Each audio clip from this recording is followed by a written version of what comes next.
né? Eu estou aqui para falar para vocês que a gente ainda tem aula de filosofia nesse CPMG. Eu ainda sou seu professor de filosofia, mesmo que já tem um mês que a gente não tem aula de filosofia, né? Cada sexta-feira foi uma atividade diferente aí que fez com que nós não tivéssemos aula. Mas ainda estamos por aqui, ainda temos muita coisa para ser tratada, né? O assunto a que se refere agora, nós vamos iniciar o segundo bimestre, entendeu? Por mais que seria muito interessante que a gente explorasse um pouco mais a questão do Sartre, que estava lá no primeiro bimestre, a gente entendeu que é melhor a gente prosseguir logo, porque os temas da filosofia são sempre recorrentes, né? A gente sempre volta quando precisa e quando tem oportunidade. O que o Sartre poderia nos oferecer um pouco mais seria alguns elementos que dizem respeito à participação e o engajamento na política ou nas questões sociais do nosso país. E o Sartre aposta no jovem, né? Ele entende que o jovem é esse que tem a mentalidade, uma mentalidade que seja de fato adequada para analisar os fatos sociais, analisar as situações da sociedade e, de fato, fazer uma intervenção. E ele chama isso de engajamento, entendeu? E aí eu acho o Sartre muito interessante. Vocês, por favor, vai estudando, vai buscando alguma coisa. Eu vou colocar uma postagem sobre o Sartre de uma aula que eu já dei e vocês poderiam pegar isso como estudos mesmo, entendeu? Porque Aonde? eu vou postar no blog, né? Depois eu coloco o link lá para vocês poderem verificar.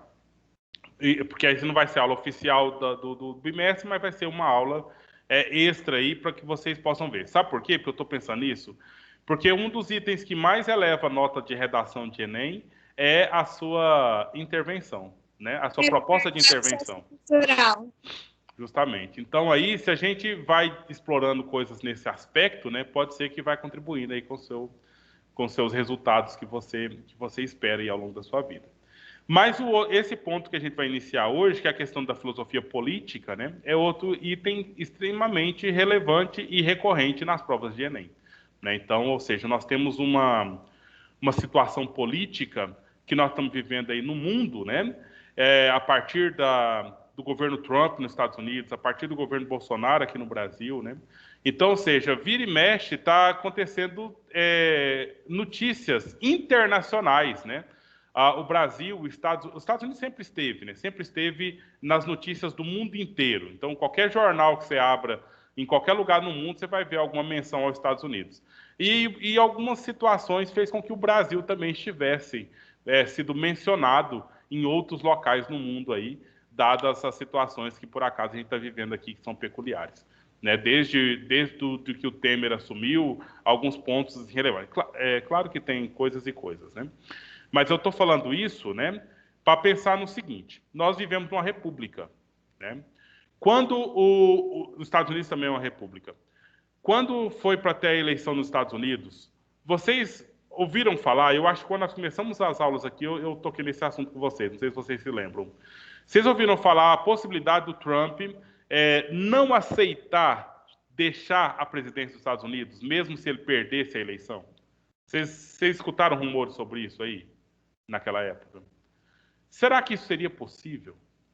Será que, por acaso, A gente escutou que ele tava. Eu escutei, pelo menos. Uhum. Eu escutei, pelo menos, que ele tava tentando dar um golpe e tudo mais, que ele não ia deixar a casa, que ele ia explodir tudo e não sei o quê, mas o povo conversa demais na internet, né? Não, explodir nem tanto, mas ele queria fazer um processo jurídico, né, isso formalmente, né, um processo jurídico para invalidar as eleições. Para dizer, aí no caso, por que invalidaria as eleições? Ele acusaria que teria fraude nas eleições. Porque lá nos Estados Unidos, até hoje, o voto é no papel, né? Aqui no Brasil, nós temos urna eletrônica há mais de 20 anos, né? E lá nos Estados Unidos é no papel. Ele queria declarar fraude.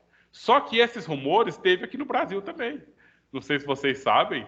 No caso lá, aí para vocês verem como é que é a questão do argumento e o local. O Trump queria declarar fraude nas eleições dos Estados Unidos pelo fato de lá ser eleição no papel. E aqui o nosso presidente queria declarar fraude ou acusar fraude nas eleições porque aqui a urna é eletrônica, entendeu? Então, ou seja, o sistema não importa, o que importa é a vontade daquele de permanecer ou não querer correr o risco dele perder as eleições. Isso numa república, né? Mas será que poderia acontecer? Quem tá no poder nunca quer deixar, né? É um problema, né? Aí agora, Raíssa, você falou a palavra-chave do nossa aula aqui hoje. É o fundamento do poder. Né? Onde está o fundamento do poder? Entendeu? E aí nós temos 4 autores que, ao longo dessas aulas aqui desse bimestre, nós vamos estudar. Hoje nós vamos começar com Maquiavel.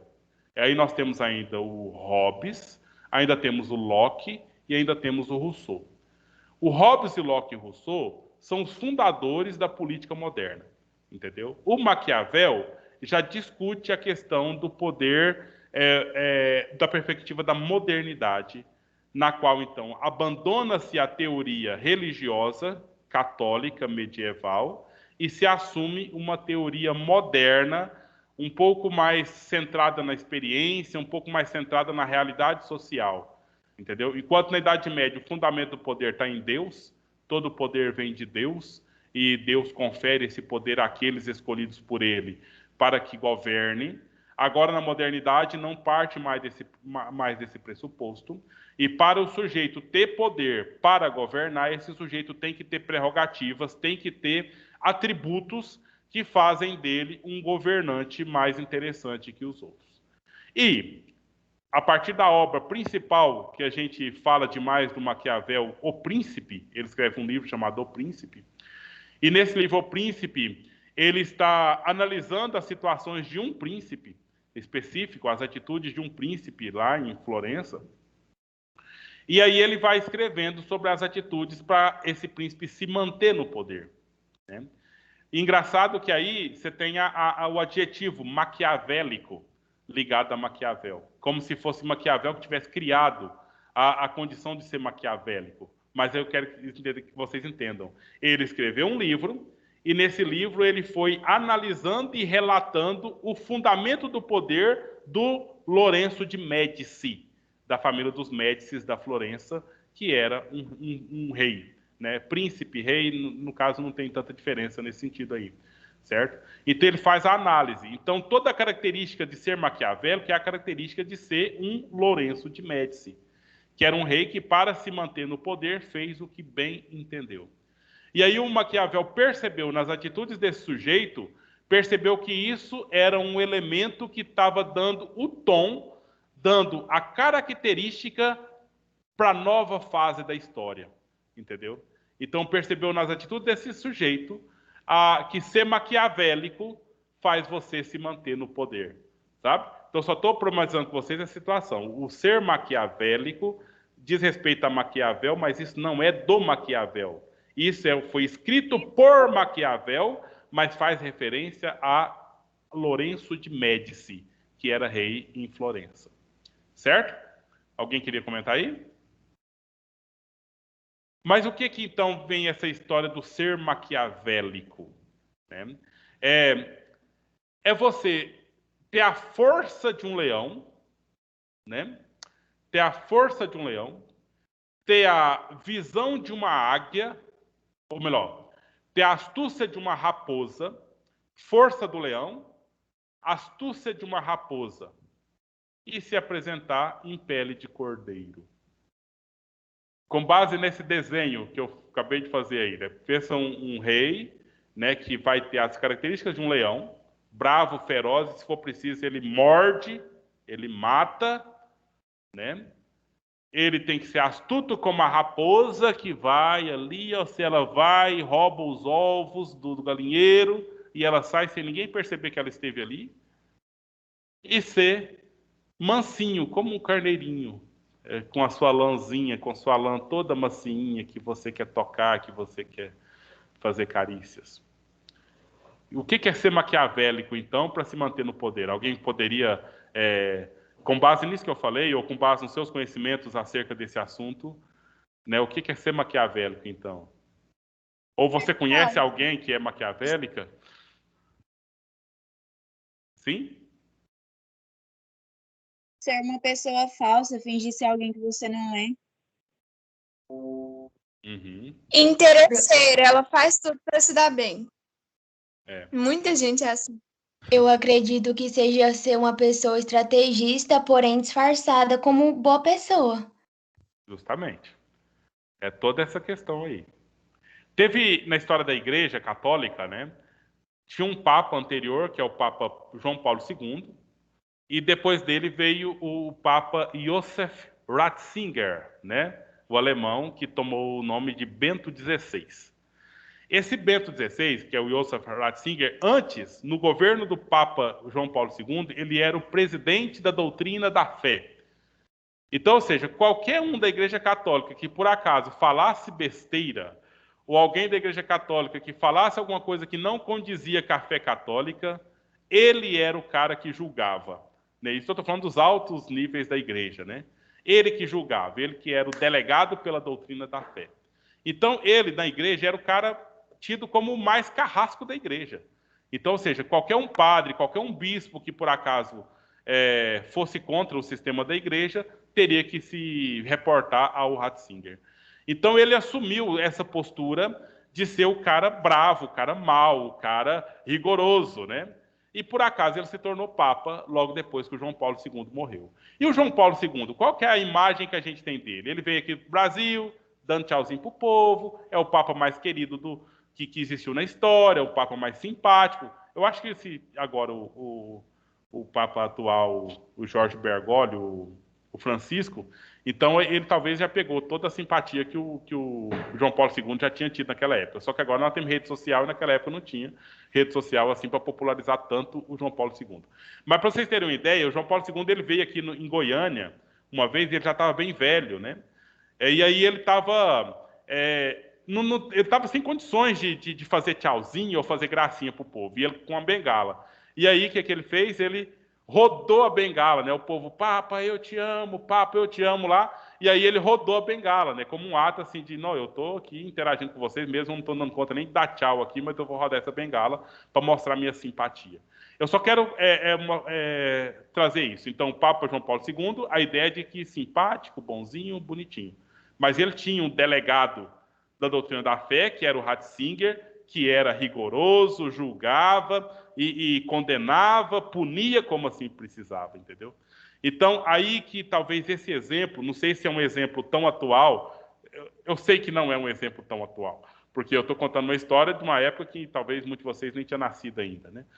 Mas é essa figura. Eu tenho o rei, João Paulo II, Papa da Igreja Católica, o maior da Igreja Católica, simpático com o povo. Mas ele tem o delegado dele ali pronto para punir o povo, se o povo assim precisar. Mas quem puniu o povo foi o Papa? Não, foi o delegado. Entendeu? E nesse sentido, o Maquiavel, no Príncipe, ele fala dessa situação. Pois o príncipe, ele escolhe os seus ministros. E ele coloca os seus ministros para que o governo aconteça. E se tem um determinado povoado ali do príncipe, e esse povoado as pessoas não estão cumprindo com o que deve ser, o príncipe pega um delegado e coloca lá, e você pune esse povo, você cobra o imposto, você corrige essa situação. E o príncipe tem que ser duro, o delegado tem que ser duro. E o delegado normalmente faz o que o príncipe manda. Só que aí o que o povo vai fazer? Vai reclamar para o príncipe. O delegado está maltratando a gente demais. O delegado está fazendo a gente sofrer. Aí o que o príncipe fala? Nossa, eu amo vocês. Eu vou punir esse delegado. Aí pega o delegado, prende o delegado, bate no delegado em praça pública, para o delegado não fazer mal para o povo dele. Depois o que ele faz? Pega outro delegado e fala, vai lá e faz aquele povo cumprir minhas regras, as minhas ordens. Entendeu? Quem é o mal da história? O delegado. E quem é o bonzinho da história? O príncipe. E o que acontece no final das contas? O governo acontece. Os impostos são pagos. As pessoas são disciplinadas. Vocês estão entendendo? Esse que é o dado maquiavélico. E o príncipe vai se manter no poder. Porque ele vai ter aí o carisma com o povo, né? Ele vai ter, de fato, a eficiência no seu governo. Entendeu? Então, eu estou fazendo aqui essa parte dessa aula, sem o texto, né? Mas simplesmente assim, tentando explicar em linhas gerais, a atitude, entendeu? E aí você tem a fala... bom, nós já falamos aqui da característica do príncipe, né? Astuto, forte, feroz, amável. Amável quando convém. Forte quando convém. Violento quando convém. Entendeu? Aí a gente vai passar para agora a parte da ética, em que nós temos a tese que é: os fins justificam os meios, que é a parte ética que se desdobra do estudo sobre Maquiavel. Ok? Então, o que significa dizer que os fins justificam os meios? Alguém de vocês poderia fazer uma intervenção aí e dizer para mim o que você pensa quando escuta os fins justificam os meios? Significa dizer que o objetivo final justifica você faz o que for necessário para atingir o objetivo final. Mesmo que você mate, mesmo que você faça mal a alguma pessoa, você atinge o seu objetivo final, tá tudo ok. Então, se uma menina engravidou, ela é pobre, não tem muita perspectiva de ter sustento, então, aborto. Temos que concordar com o aborto dela, não temos? Porque os fins, né? Porque essa criança nascendo, ela vai sofrer, ela vai viver na pobreza aí, tal, na exclusão, na desigualdade. Então, um meio para evitar o sofrimento dessa criança é o aborto. Os fins justificam o meio. Concordamos com isso? Aceitamos essa ideia? De pronta e acabada como está? Mas é justamente essa a ideia. Né? Pois não? Alguém quer falar? É justamente isso que está posto. Então não importa, como a Emily bem disse, não importa o que eu estou fazendo agora. Posso estar fazendo uma coisa errada, posso estar cometendo um crime. Mas qual que é a finalidade disso? Se for para uma finalidade boa, então eu posso fazer essas coisas agora que são justificadas. Fulano roubou. Sim, pode falar, Emily. É igual minha mãe gosta de assistir aquela novela Amor de Mãe. É igual aquela mulher, né? Não sei se vocês assistiram, às vezes eu acompanho. Ela tinha adotado um filho e aí ela não queria que o filho descobrisse a mãe verdadeira. E aí, para isso, ela matou várias pessoas, ela enganou, mas ela se pagava de boa, né? Uhum. A que acolheu a criança, né, e tal, né? Mas é justamente esse o ponto, né? Que aí no desdobramento da ética, os fins justificam meios. Então agora volta, eu estou tentando fazer aqui uma aula atualizada, né? Agora volta, por que o Trump disse que teve fraudes, que poderia ter fraudes na eleição dos Estados Unidos? Entendeu? Então, a mesma sistema eleitoral que fez com que ele fosse eleito. O mesmo sistema que ocorreu na eleição dele e ele subiu na cadeira de presidente. Aí ele vai dizer, quando ele perde as eleições, ou quando ele estava na iminência de perder as eleições, ele vai falar, não, esse sistema, que foi o mesmo que me elegeu, é fraudulento. Entendeu? Aí, se isso, de fato, garantir que ele se mantivesse no poder, se garantisse que ele se mantivesse no poder, seria justificável. Né? Tá, naquela época teve fraude, eu fui presidente. Agora teve fraude, eu não sou mais. Mas eu falo que é fraude, então eu continuo sendo. Né? E aí a gente fica pensando, né? Isso não poderia... Será que aconteceria no Brasil? Poderia, por acaso, o Bolsonaro chegar agora no final do mandato dele e falar, não, eu não vou sair da presidência, eu vou continuar presidente. Será que é possível uma coisa dessa acontecer? Assim, é possível ele querer? Tudo, é possível. Mas é possível, no Brasil, a gente continuar mais um tempo o Bolsonaro presidente sem a eleição? Ou ele tendo perdido as eleições? Ou isso é Não uma coisa duvido. inusitável? Não duvido, professor, porque da mesma forma que aconteceu a ditadura de 1964, pode acontecer novamente. Justamente. E um pouco antes, né? A questão da ditadura do Getúlio Vargas. Então ele perdeu a eleição, né? Ele tirou o Júlio Prestes da jogada e foi presidente. E depois que chegou em 1934, Isso em 1930, né? 1934, era para ter eleição, o que ele fez? Mudou a Constituição do Brasil para ele, então, continuar sendo presidente. Quando foi vencendo o prazo, 1937, o que ele fez? Mudou a Constituição de novo para ele continuar sendo presidente. E isso foi até 1945, entendeu? Então, ou seja, ele ficou 15 anos aí sem ter sido eleito nem a primeira vez, assim dizendo. E aí, por questões internacionais, etc., ele então saiu da presidência e depois voltou em 1954, se não me engano. Aí voltou eleito normalmente e assim seguiu, né?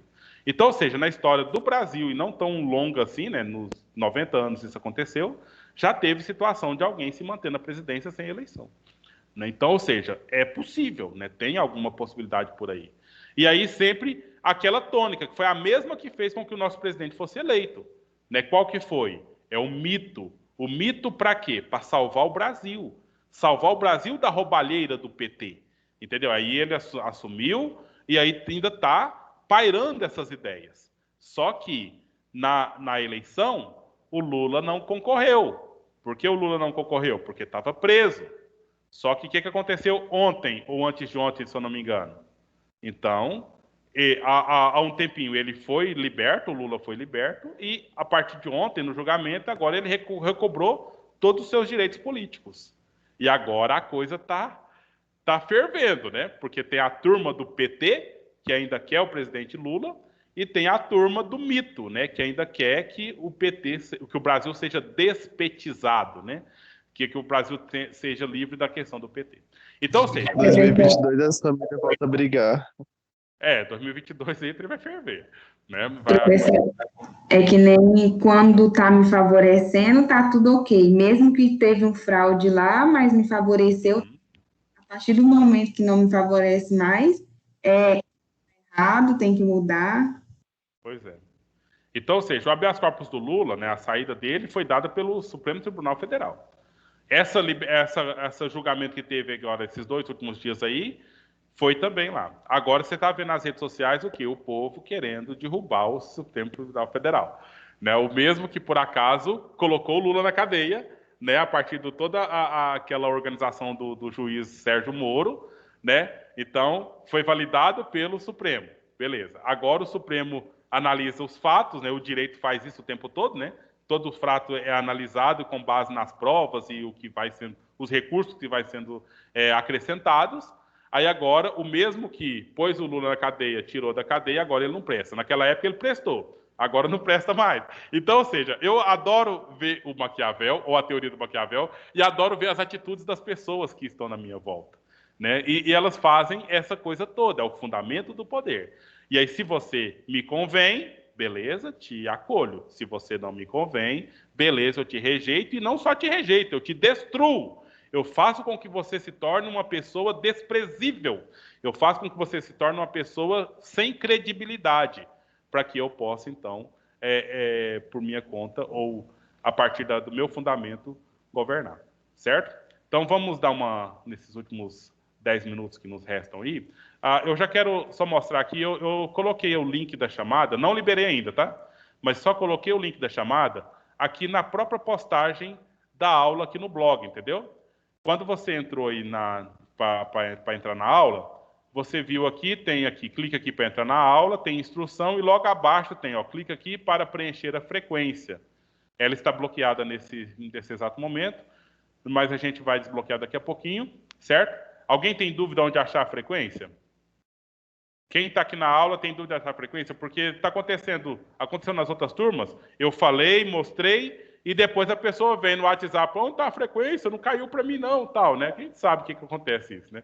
Mas, enfim, alguém aqui que está na aula tem dúvida onde achar a frequência? Na postagem da aula de hoje? Não, só quando você clica, Vixe, eu não aí assinei na outra aula, não. Pois é. aparece 19/3 a data para realizar. O que você está falando? Não entendi, Emily. Ó, aqui no material aqui fala que o prazo é até 23. E lá no Forms diz que é até 19/3. Ah, tá. Não, então eu vou corrigir lá. Mas eu estou falando a frequência da aula online, tá? Essa que você está acabando de falar aí é a questão da atividade para casa.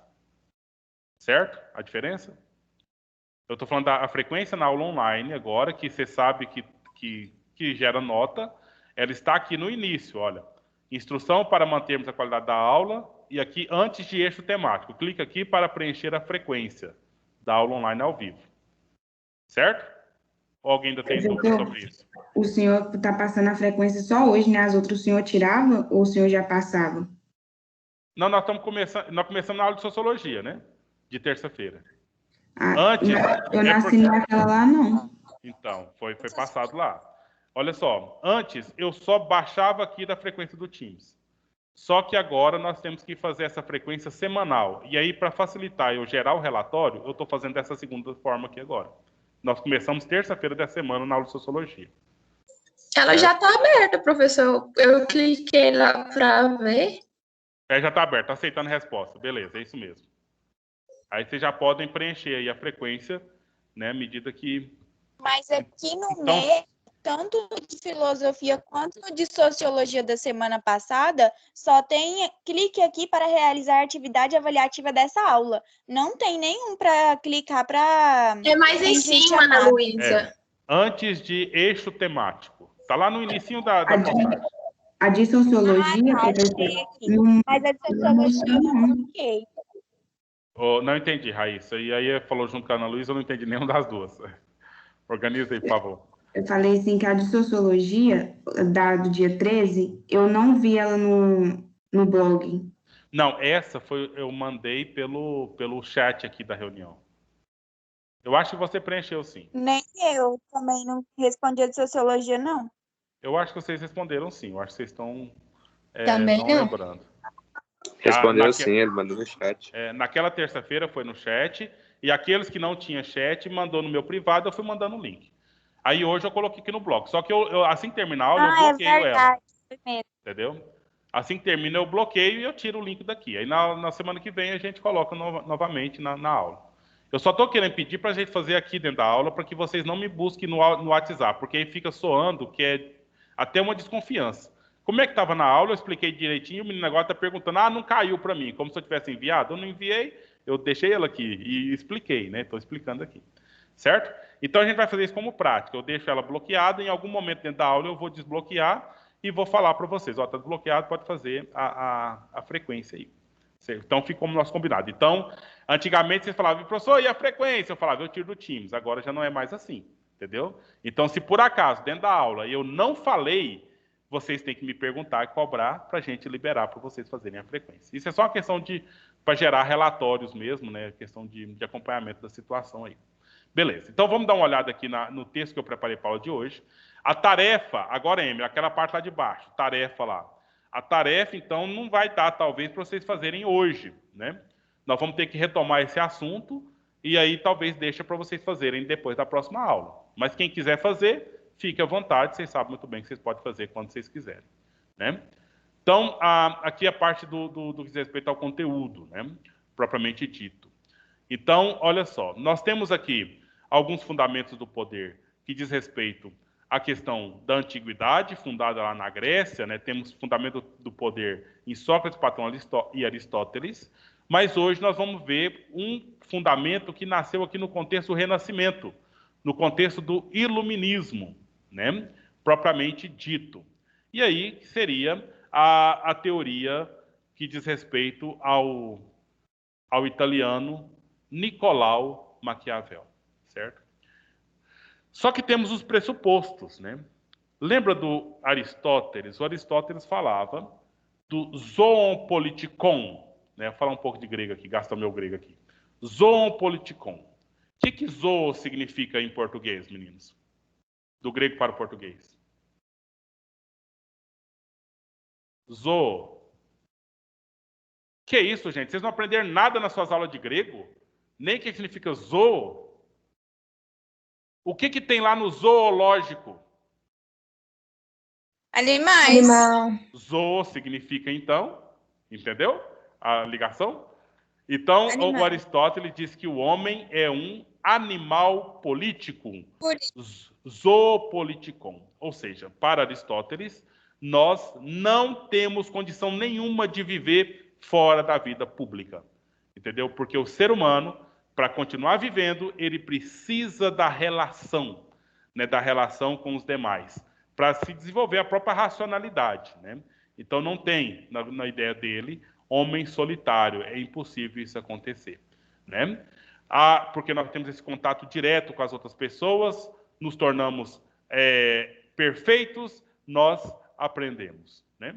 E aí, agora, isso lá, Aristóteles, lá do século V, né, antes de Cristo, século IV antes de Cristo. Agora aqui nós temos Maquiavel, que desenvolve a teoria dele justamente no período da Renascença, no período do Renascimento, no final do período do Renascimento. Olha só, ele viveu aqui por volta do ano 1469 até 1527. Então, ele foi um dos primeiros a ter uma mudança no pensamento do fundamento político, como eu disse no início da aula, que foi diferente do fundamento da Idade Média para agora a Idade Moderna. E com base em teorias que ele desenvolveu ali, deu base para uma nova teoria de filosofia política que se nasce com os três que eu falei para vocês, do Hobbes, Locke e Rousseau, que nós vamos ter aula específica sobre o fundamento do poder em cada um daqueles três lá, certo? Então, o que acontece aqui?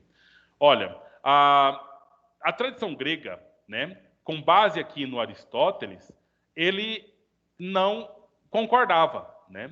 Ele não concordava. Sabe por quê? Porque, olha só, lá na concepção aristotélica, a política é uma ciência que, se bem aplicada, ela vai promover os homens, vai educar os homens, vai fazer com que os homens atinjam as suas virtudes. E isso, então, vai fazer com que os homens sempre escolham as questões corretas. Nós estudamos esse assunto no ano passado, no segundo ano. Não sei se vocês bem lembram, né, das virtudes em Aristóteles.